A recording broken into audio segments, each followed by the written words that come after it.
How many other carbons are It's the latest must-wear item of school uniform. Scotland is reacting to the science. From Monday, these secondary school pupils in Edinburgh will have to mask up in corridors and communal areas. We know it's not easy. None of what we're all having to live with right now, generally or in schools, is easy, but it is all about trying to minimise the risks of transmission. But where Scotland has led, England has yet to follow. Why do you think, First Minister, you are right and the UK government is wrong? On some things, we've taken a slightly different approach.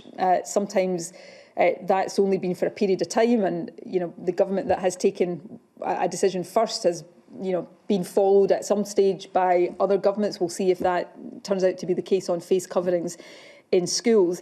And I'm not going to stand here and say I'm right and somebody else is wrong. We're all making really tough judgments here. Does it matter if I get this grill? The PM was wearing his own protective equipment today, but it won't shield him from criticism. He's moving too slow. On the issue of whether or not to wear masks, in some contexts, we'll look at the changing medical evidence as we go on. If we need to change the advice, then of course we will. Not all his backbenchers are convinced. One tweeted, "No, Boris Johnson, this is utterly wrong. Masks should be banned in schools. The country should be getting back to normal, not pandering to this scientifically illiterate guff."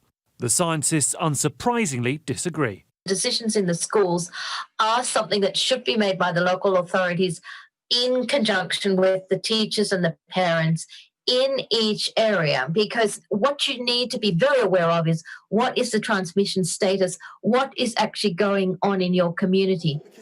Back in Scotland, it's not a local solution they're looking for, but a national one. I think if different parts of the country do different things, then people have almost an excuse. Well, why am I doing it? They're not doing it.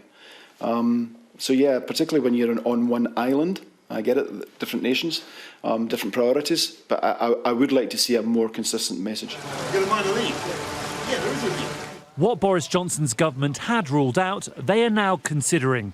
But minds will need to be made up. Most of England's schools return in just 7 days' time. Joe Pike, Sky News.